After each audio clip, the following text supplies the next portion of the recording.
Hello friends, welcome to ग्लिफिल्ड study. आज हम लोग एक और ऐसे का प्रैक्टिस करेंगे और काफ़ी इम्पोर्टेंट आज का टॉपिक है। तो चलिए सबसे पहले टॉपिक जानते हैं। देखिए, आज का टॉपिक है पोल्यूशन। आपको भी पता है कि इसी लेवल का टॉपिक पूछता है एसएससी एमटीएस टीयर 2 एग्ज़ाम में। तो इस बार हवलदार भी शामिल हो चुका है इसमें, यानी कि एमटीएस और हवलदार दोनों पोस्ट के लिए टीयर 2 का एग्ज़ाम ज़रूरी है। तो चलिए शुरुआत करते हैं, कैसे हम लोग लिखेंगे अगर ये टॉपिक पूछ देता है एग्ज़ाम में। तो सबसे पहले तो हमें इंट्रोडक्शन देना पड़ेगा जो टॉपिक लिख रहे हैं। तो यहाँ पे टॉपिक का हेडिंग दे दिए, उसके बाद इंट्रोडक्शन पार्ट यानी कि इसका डेफिनेशन है। तो अगर पता है डेफिनेशन तो वो लिखें, नहीं तो फिर उससे रिलेटेड बातें लिख दें। ठीक है, तो देखिए हमने क्या लिखा है। Pollution is the harmful changes done to the environment in which we live. Okay, यानी कि जिस एनवायरनमेंट में हम लोग रहते हैं उसमें अगर कोई हार्मफुल चेंजेज आ रहा है तो वही पोल्यूशन कहलाएगा। ओके, उसके बाद देखिए, human activities for materialistic gain, progress of technology, better living, comfort etc. have been reached at such an irresponsible and uncontrollable stage that they are causing serious and unalterable damage to our earth। यहाँ तक आपको बहुत सारे word मिलेंगे, जैसे कि यहाँ पे मटेरियलिस्टिक, इसका मतलब होता है कि भौतिक सुख के लिए। ठीक है, ये जो गेन है यानी कि सुख के लिए, भौतिक सुख के लिए। प्रोग्रेस ऑफ टेक्नोलॉजी को बढ़ाने के लिए, लिविंग स्टैंडर्ड को बेटर करने के लिए, अपनी सुविधाओं के लिए इंसान जो है कुछ ऐसे काम कर रहा है इररिस्पॉन्सिबल, जिसका और अनकंट्रोलेबल यानी ऐसे काम कर रहा है जिसको फिर कंट्रोल कर पाना, और जो कि गैर जिम्मेदाराना है वैसी हरकतें इंसान कर रहा है, जिसके कारण जो है अर्थ जो है डैमेज होते जा रही है। एक ऐसा डैमेज हो रहा है जिससे बहुत ही जो सीरियस है, ठीक है, और जिसको कि बदल पाना बहुत मुश्किल है। तो अनअल्टरेबल यानी कि जिसको बदल पाना, जैसे कि ओजोन लेयर में अगर उसमें गड़बड़ी आ गई तो फिर क्या इंसान उसको ठीक कर पाएगा? नहीं। तो इसी तरह का चेंजेज हम लोग किए जा रहे हैं लगातार, तो वही है पोल्यूशन। ठीक है, अब देखते हैं। Time has come to consider this problem and then bring out possible new plans and scheme to save our earth from pollution। हमें ज़रूरत है कि अब सोचने का टाइम आ चुका है। ठीक है, अब सोचने का टाइम आ गया है कि इस प्रॉब्लम के बारे में सोचने का टाइम आ गया है, और कुछ ऐसे प्लान लाने पड़ेंगे, स्कीम लाने पड़ेंगे जो हमारी धरती को क्या करे, बचा सके। नहीं तो विनाश अब ज़्यादा दूर नहीं है। ओके, तो पोल्यूशन से हमें बचाना होगा धरती को, तभी हम लोग सरवाइव कर पाएंगे। चलिए, अब उसके बाद इंट्रोडक्शन पार्ट में हमने लिखा है, उसके बाद एक लाइन का स्पेस के बाद फिर क्या करेंगे, फिर हम लोग एक वर्ड का स्पेस यहाँ पर देंगे और फिर मेन बॉडी पार्ट शुरू करेंगे, यानी कि पोल्यूशन से हमें क्या नुकसान है वो हम बताएंगे बॉडी पार्ट में। ठीक है, और पोल्यूशन कितने तरह का होता है, टाइप भी हम लोग इसी में इंक्लूड कर देंगे। ओके, चलिए, तो देखिए, smoke from manufacturing industries, vehicles, forest fire, nuclear weapons etc. are extremely polluting the air.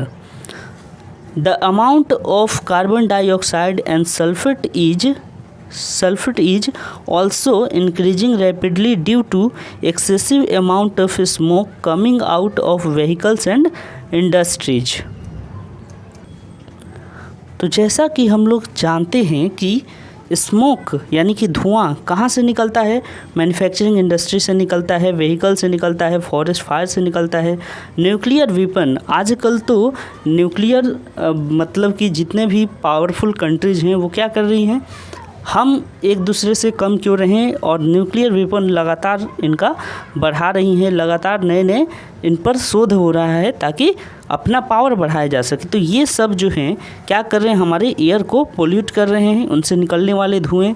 उसके अलावा कार्बन डाइऑक्साइड इतना बढ़ गया है, और साथ ही साथ बाकी यहाँ पे और भी जो खतरनाक गैसें हैं उनका भी लेवल बढ़ रहा है, धुएँ बढ़ रहे हैं। ठीक है, तो अच्छा, यहाँ पे देखिए amount of smoke coming out of vehicles and industries, और धुएँ जो हैं कहाँ से आ रहे हैं, तो इंडस्ट्री से भी आ रहे हैं और व्हीकल से आ रहे हैं, जो कि क्या कर रहा है, तो कार्बन डाइऑक्साइड की मात्रा को बढ़ा रहा है।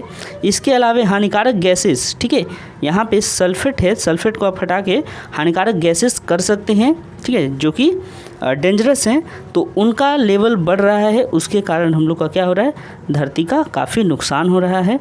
Carbon dioxide has crossed it's basic and safe limit which is causing global warming.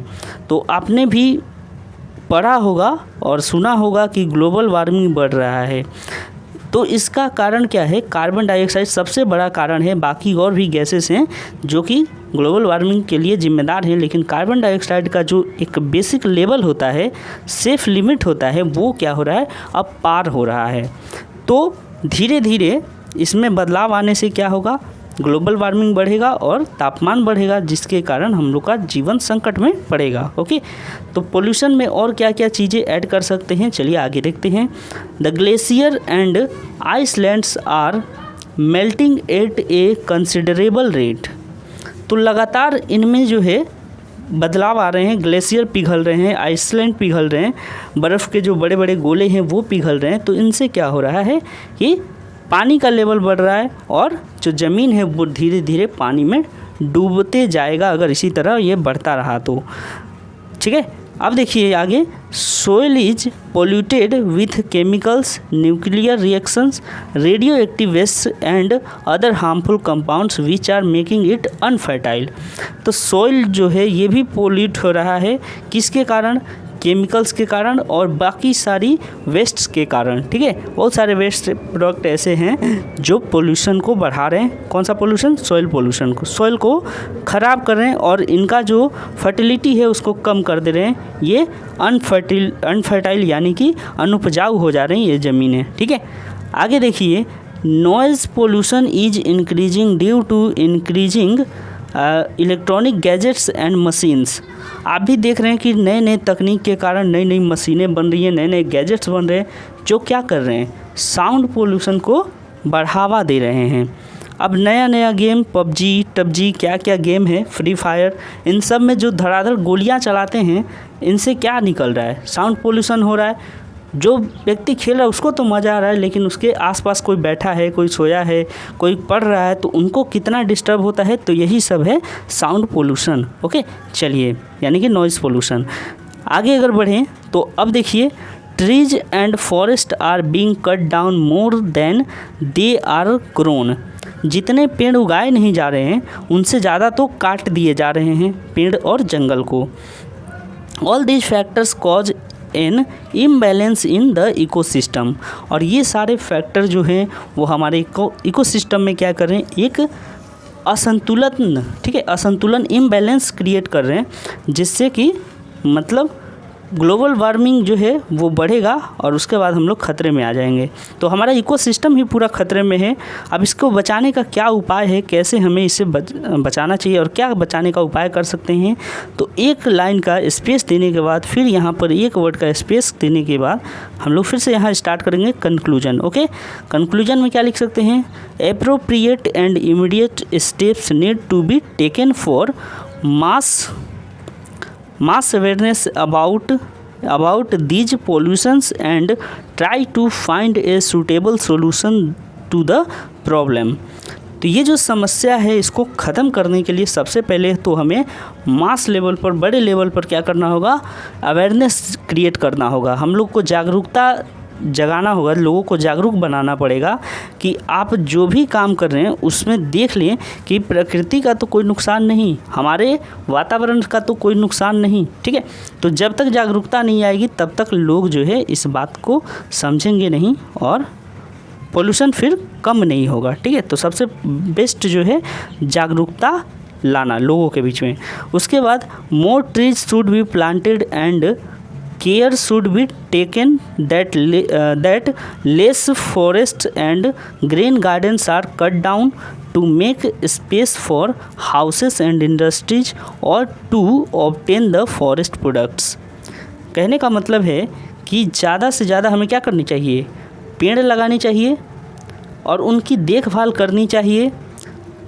वनों की कटाई कम होनी चाहिए, जो हरे भरे मैदान हैं, ठीक है, ग्रीन लैंड्स यानी कि जो हरे भरे मैदान खेत हैं उन सब की कटाई कम होनी चाहिए।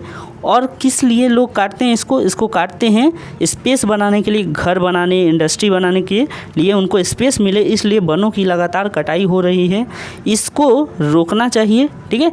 और फिर क्या करना चाहिए, जैसे कि फॉरेस्ट प्रोडक्ट्स जो हैं ऑब्टेन, कभी जो होता है कभी कभार कि लोग क्या करते हैं कि वनों की लकड़ियाँ पाने के लिए और बाकी उसके प्रोडक्ट पाने के लिए क्या कर देते हैं, वनों की लगातार कटाई किए जा रहे हैं, जिसके कारण भी संकट आ रहा है, तो उन पर भी रोक लगना चाहिए।